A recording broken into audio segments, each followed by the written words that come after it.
ताई आणि काकींची तब्येत इतकी सिरियस झाली होती की आम्हाला काही सुचतच नव्हतं. तर हा आहे आमचा फर्स्ट डे स्पीटी मध्ये. आज आम्ही सकाळी 5 वाजता उठून निघालो होतो चंद्रताल लेक फिरायला. ते तुम्ही कमेंट करून सांगा कुणाचा आउटफिट तुम्हाला आवडला. मी फर्स्ट टाइम अशा ऍडव्हेंचर ट्रिपला आले म्हणून एक्साइटमेंट तर काही वेगळीच होती. सगळ्यात आधी आम्ही अटल टनलला पोहोचलो. इथे व्हिडिओ फोटो शूट केले आणि व्ह्यू तर इथे खूपच जास्त भारी होता. आम्ही निघालो आमच्या नेक्स्ट स्पॉट साठी.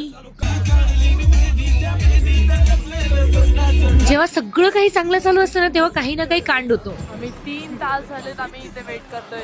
गाडी खराब झाली. मीट टू वर्ल्ड खूप छान आहे कारण की त्याचा कॅप्टन खूप छान आहे.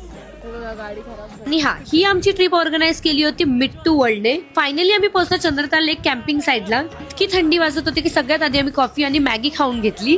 आमची गाडी खराब झाली होती म्हणून आम्हाला यायला लेट झालं. चंद्रताल लेक बंद झालं होतं. फ्रेंडचा मूड खरंच खूप खराब झाला होता म्हणून सगळ्यांनी डिसाईड केलं की आज इथे आपण टेंट मध्ये स्टे करायचं. फायनली आम्ही टेंट मध्ये गेलो आणि टेंट बघून आम्हाला खरंच खूप छान वाटलं कारण आज आम्हाला काहीतरी वेगळं एक्सपिरियन्स करायला भेटणार होतं. इथे अचानक सगळ्यांच्या तब्येती खूप खराब व्हायला लागल्या कारण टेम्परेचर मायनस मध्ये होतं आणि ऑक्सिजन घ्यायलाही खूप जास्त त्रास होत होता. बस इथे नेटवर्क नव्हतं. हॉस्पिटलला जायचं असलं तर मग 8 तासाचा प्रवास आम्हाला परत करावा लागला. ते आम्हाला चेरी डॉक्टर भेटले. चेकअप करून गोळ्या दिल्या. गेली सगळ्यांना बरं वाटत होतं. आता तुम्हाला नेक्स्ट ब्लॉग मध्ये कळेल की आम्हाला चंद्रताल लेक बघायला भेटलं का नाही. नेक्स्ट ब्लॉग साठी वेट करा. Thank you so much. Bye bye.